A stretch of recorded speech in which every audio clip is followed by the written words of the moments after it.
A porta do cartório rangeu como se protestasse contra o que ia acontecer.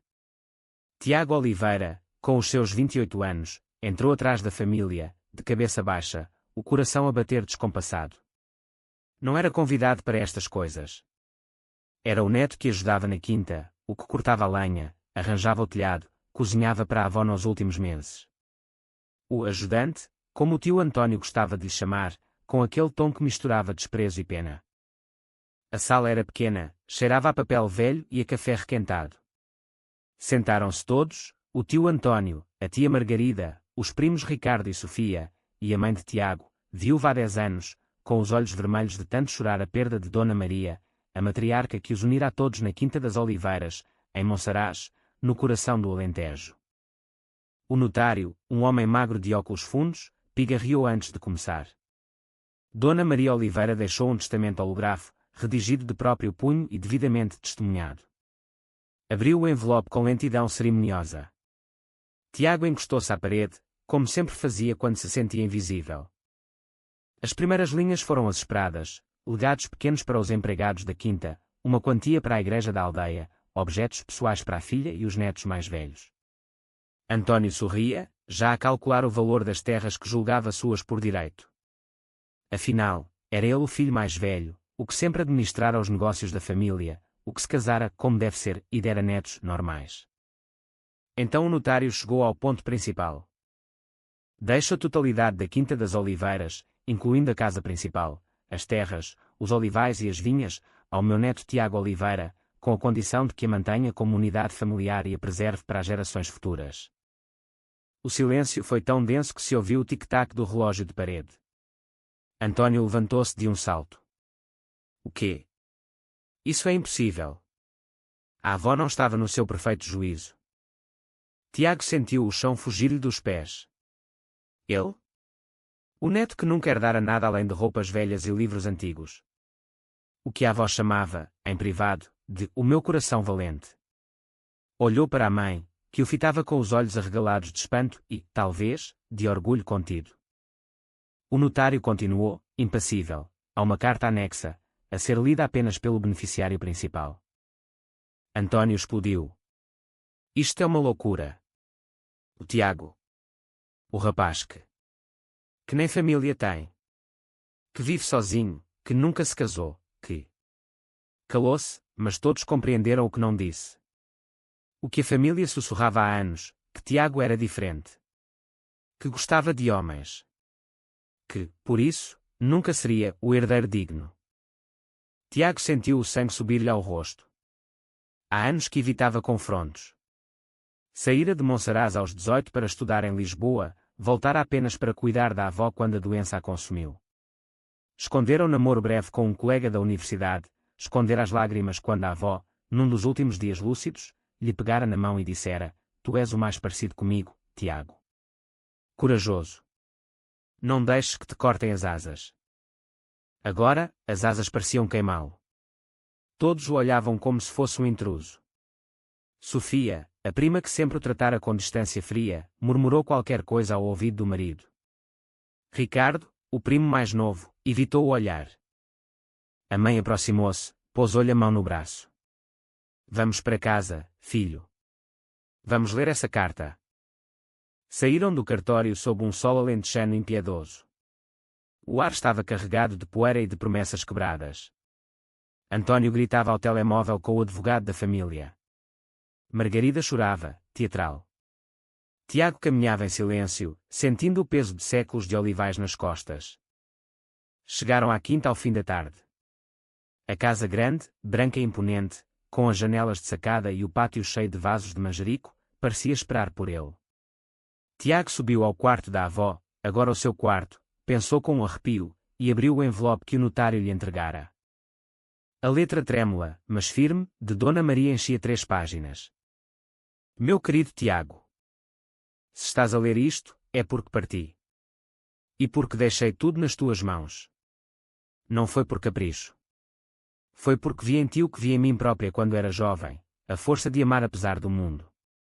Tu escondeste o teu coração durante anos para não magoar a família, mas eu vi. Vi como olhavas para o João, aquele rapaz que veio ajudar na vindima há 2 verões. Vi o brilho nos teus olhos e a dor quando ele partiu. A quinta não é só terra. É memória. É futuro. António quer vendê-la a uma empresa de turismo de luxo. Transformá-la num resort sem alma. Tu não. Tu amas estas oliveiras como eu amava. Tu sabes o nome de cada trabalhador, tu cantas fado baixinho enquanto podas as árvores. Tu és o único que pode mantê-la viva. Não te peço que perdoes a família. Peço que sejas feliz aqui. Que tragas quem amas para esta casa. Que faças dela um lar de verdade, não um museu de aparências. Com todo o amor que uma avó pode dar. Maria. Tiago dobrou a carta, as lágrimas a escorrerem silenciosas. Pela janela via o Alentejo infinito, colinas douradas, céu imenso, oliveiras centenárias que sobreviveram a guerras, secas, ditaduras. Sobreviveriam também a isto. Do resto chão subiam vozes alteradas. António gritava que ia contestar o testamento, que a avó estava senil, que Tiago não era capaz. A mãe defendia-o com voz trêmula. Tiago respirou fundo.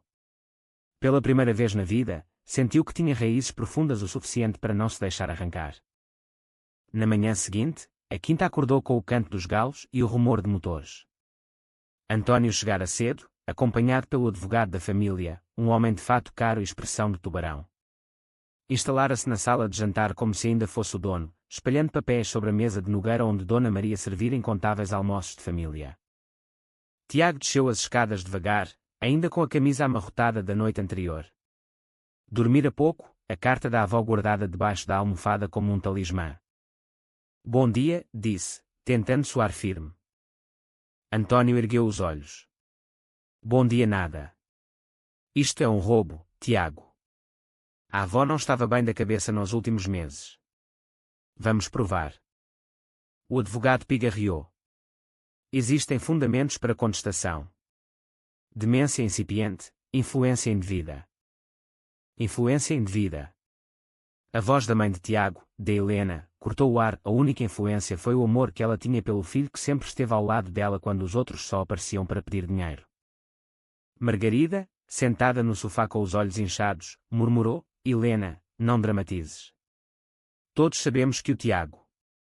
Bem, que ele tem uma vida diferente. A avó, coitada, ficou confusa. Tiago sentiu o estômago revirar. Ali estava, o veneno antigo. Desde adolescente que ouvira insinuações. O Tiago é sensível demais. O Tiago prefere livros a raparigas. Quando voltara de Lisboa, solteiro aos 25, os sussurros transformaram-se em certezas. Ninguém perguntava diretamente. Ninguém precisava. Eu cuidei dela todos os dias, disse Tiago, calmamente. Levei-a ao médico, fiz-lhe as sopas, li-lhe os poemas do Flor Bela Espanca que ela tanto gostava. Vocês vinham ao domingo, comiam o assado e partiam. António bateu com a palma na mesa. Porque nós temos vidas, Tiago. Famílias, empregos. Tu não tens nada que te prenda. As palavras pararam no ar como uma bufetada. Tiago olhou para a mãe, que baixou os olhos. Até ela, que sempre o defendera em silêncio, parecia envergonhada. Naquele momento, algo se quebrou dentro dele. Ou talvez se tenha colado. Endireitou os ombros. Tenho a quinta. Agora é minha. E vou honrar o que a avó pediu. O advogado sorriu friamente. Veremos. O processo pode demorar anos. Até lá, ninguém vende nem compra nada. António levantou-se. E tu, onde vais morar? Aqui, sozinho, como sempre. Tiago respirou fundo. Não vou estar sozinho. As palavras saíram antes que pensasse nelas. Todos o olharam, surpreendidos. Na cozinha, a empregada antiga, de Rosa, que ouvira tudo atrás da porta, sorriu para si mesma. Conhecia Tiago desde menino. Sabia dos seus segredos. À tarde, Tiago foi ao olival. Precisava de ar. As árvores centenárias, torças e prateadas, eram as únicas testemunhas que nunca o julgaram. Sentou-se debaixo da sua preferida, a que a avó chamava a guardiã, e ligou o telemóvel. Havia uma mensagem de João. João Mendes, o rapaz da vindima de há 2 anos. Arquiteto em Lisboa, moreno, olhos verdes, sorriso fácil. Tinham passado um verão inteiro a trocar olhares furtivos entre as videiras. Uma noite, junto ao rio Guadiana, tinham-se beijado pela primeira vez. Depois João partira para um projeto no estrangeiro. Prometeram manter contacto, mas a distância e o medo fizeram o resto. Ouvi falar da tua avó. Lamento muito. Se precisares de alguma coisa. Tiago escreveu de volta, os dedos trêmulos, preciso. Volta. A resposta veio em segundos, estou em Monsaraz amanhã. Tiago fechou os olhos. O Alentejo cheirava a terra quente e a futuro incerto. Mas, pela primeira vez, também a esperança. João chegou num velho Renault cinzento, poeirente da estrada. Tiago esperava-o à porta da quinta, de braços cruzados para disfarçar o nervosismo. 2 anos mudam uma pessoa. João estava mais magro, barba mais cheia, mas o sorriso era o mesmo, aquele que fazia o mundo parecer menos hostil. Abraçaram-se com força, como se o tempo não tivesse passado. Condolências, Tiago, murmurou João ao ouvido dele. Não é só pela avó, respondeu Tiago. É por tudo. Entraram. A casa parecia maior sem a presença de Dona Maria, mas as fotografias nas paredes, casamentos antigos, vindimas, crianças de calções, davam-lhe vida. João observava tudo com olhos de arquiteto, as vigas de madeira, os azulejos do século XVIII, o pátio interior. É linda, disse. E enorme. Vais ficar aqui sozinho. Tiago hesitou. Por enquanto. A família quer contestar o testamento. João franziu o sobrolho. Por quê? Porque sou eu. Porque. Sabem. João pousou a mala no chão do hall. Sabem o quê, exatamente? Tiago olhou nos olhos. Que sou gay. Que nós. Que tu e eu. João aproximou-se, pegou-lhe nas mãos. E isso muda alguma coisa para ti? Muda tudo. E nada. Tiago sorriu, triste. Quer ficar. Quer honrar a avó. Mas não quer viver escondido. Naquele momento, ouviram passos. De Helena apareceu no corredor, parada ao ver os dois de mãos dadas. Os olhos dela encheram-se de lágrimas, mas não de raiva, de compreensão tardia. João. Bem-vindo. A voz tremia. Jantam conosco.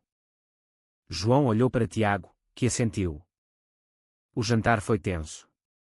António e Margarida tinham-se ido embora furiosos, mas Ricardo e Sofia ficaram, curiosos. Sentaram-se à mesa grande, de Rosa servindo o cozido à portuguesa que Dona Maria tanto gostava. A conversa começou por banalidades, o tempo, as oliveiras, o preço do azeite. Depois Sofia, sempre a mais direta, perguntou, então, João, és arquiteto. Vais ajudar o Tiago com a quinta? João sorriu. Se ele quiser. Há muito potencial aqui. Casas de turismo rural, restauração sustentável. Ricardo interrompeu, mas isso custa dinheiro. E com o processo? Tiago pousou os talheres. O processo vai correr mal para vocês. A avó estava lúcida até ao fim. Os médicos confirmam. Sofia curou. Não é só o dinheiro, Tiago. É a tradição. A quinta sempre passou para o filho mais velho. Ou para quem ama mais, retorquiu Tiago. A avó escolheu. De Helena, silenciosa até então, falou, a vossa avó sabia o que fazia. E sabia quem o Tiago era. Sempre soube. O silêncio caiu. João apertou a mão de Tiago por baixo da mesa. Mais tarde, no quarto, com a janela aberta para o canto dos grilos, João perguntou, tens a certeza disto? Ficar aqui, com eles todos contra ti. Tiago deitou-se ao lado dele, tenho. Pela primeira vez, tenho. Beijaram-se devagar, sem pressa. O luar entrava pelo quarto, iluminando os contornos dos corpos como numa pintura antiga. Não havia urgência carnal, apenas a necessidade de confirmar que eram reais, que o amor sobrevivera à distância e ao medo. No dia seguinte, começaram os trabalhos. João esboçava plantas, Tiago falava com os trabalhadores. A notícia correu à aldeia, o neto herdara tudo, e trouxeram um amigo, de Lisboa. Os olhares eram curiosos, alguns hostis. Mas Monsaraz era pequena, e as pessoas falavam. De Rosa, benzendo-se, disse às vizinhas, o rapaz merece. Cuidou da senhora como ninguém. Os meses seguintes foram de batalha. O advogado de António apresentou requerimentos, pediu perícias psiquiátricas retrospectivas, alegou coação. Tiago contratou um advogado recomendado por amigos de Lisboa, uma mulher dura e competente chamada doutora Inês. As audiências decorriam em Évora, a 1 hora de carro. Tiago e João faziam a viagem juntos, ouvindo fado no rádio para acalmar os nervos. Numa dessas viagens, João confessou, tenho medo de te perder nisto tudo. Se venderem a quinta. Não vão vender, disse Tiago. E se venderem, vamos os dois para o outro lado. Mas quero lutar. João sorriu. Então lutamos. Na aldeia, as coisas mudavam devagar. Os trabalhadores, que inicialmente olhavam João de lado, começaram a aceitá-lo quando viram como ele entendia de restauro, como ajudava a podar sem se queixar. Um deles, o velho Manuel, disse um dia, no meu tempo, estas coisas não se diziam. Mas o senhor Tiago é bom patrão. E o amigo dele também. De Helena aproximou-se mais do filho. Jantavam os três muitas noites, falando da avó, de receitas antigas, de planos para a quinta. Uma tarde, confessou, demorei demasiado a perceber. Tinha medo do que os outros diziam. Perdoa-me. Tiago abraçou-a, não há nada a perdoar. António, porém, endurecia. Numa visita inesperada, encontrou João e Tiago no pátio, de mãos dadas. Explodiu, isto é uma pouca vergonha. Na casa da minha mãe. Tiago enfrentou-o, na casa da minha avó. Que me deixou tudo porque sabia quem eu sou. Aceita, tio. Ou afasta-te. António partiu, ameaçando deserdar os próprios filhos se apoiassem esta loucura. Ricardo, o primo mais novo, começou a aparecer sozinho. Queria aprender sobre a quinta, sobre vinhos. Um dia, confessou, sempre invejei a tua coragem, primo. Eu também não sou como esperam. Tiago e João ouviram-no em silêncio. Ricardo, 25 anos, noivo por pressão familiar, chorou ao admitir que gostava de um colega de trabalho. Podes contar connosco, disse João. A família começava, devagar, a rachar e a recompor-se de outra forma. No outono, chegou a sentença, o testamento foi omulgado. A avó estava lúcida. Não havia coação. A quinta era de Tiago. António apelou, mas o ânimo esmoreceu. Margarida chorou, mas aceitou. Sofia enviou uma mensagem, parabéns. Talvez venha visitar. Na noite da vitória, Tiago e João abriram uma garrafa do melhor vinho da adega. Brindaram à avó, às oliveiras, ao futuro. Com a quinta definitivamente sua, Tiago mergulhou no trabalho. João desenhou o projeto, transformar parte da casa num pequeno turismo rural de luxo, com apenas 6 quartos, preservando a alma da quinta. Restauraram a capela antiga, abriram um lagar moderno mas tradicional, plantaram novas videiras. A aldeia mudou de opinião aos poucos. Os turistas começaram a chegar, casais de Lisboa, estrangeiros em busca de autenticidade. Viam 2 homens jovens a gerir tudo com paixão e competência. Alguns franziam o sobrolho, mas a maioria sorria. Um dia, um jornalista de uma revista gay europeia pediu entrevista. Tiago aceitou. A reportagem saiu com fotografias lindas, Tiago e João entre as oliveiras, de mãos dadas, o Alentejo ao fundo. Um oásis de amor no coração de Portugal, titulava. A família reagiu de formas diferentes. De Helena orgulhou-se em silêncio. Ricardo saiu do armário para os pais, apoiado pelo primo. Sofia divorciou-se e veio passar fins de semana na quinta, trazendo os filhos. António nunca mais apareceu. Morreu 2 anos depois, sozinho e amargurado. Tiago e João casaram-se numa cerimónia simples no pátio, sob as oliveiras. De Helena chorou de alegria. Ricardo foi padrinho. Até o velho Manuel trouxe flores do campo. Adotaram uma menina, Inês, através de um processo que, em Portugal, já era possível para casais do mesmo sexo. A quinta encheu-se de risos infantis. Anos depois, numa vindima, Tiago sentou-se debaixo da oliveira guardiã, com a filha ao colo. Esta árvore viu muita coisa, disse-lhe. Viu tristeza e alegria. Mas sobretudo viu amor. Inês, com 5 anos, olhou para o pai e para o papá João, que cantava enquanto pisava uvas com os trabalhadores. Eu gosto daqui, disse a menina. Aqui ninguém tem medo de amar. Tiago beijou-lhe a testa. No horizonte, o sol punha-se dourado sobre Monsaraz, como no dia em que tudo mudara. A quinta prosperava.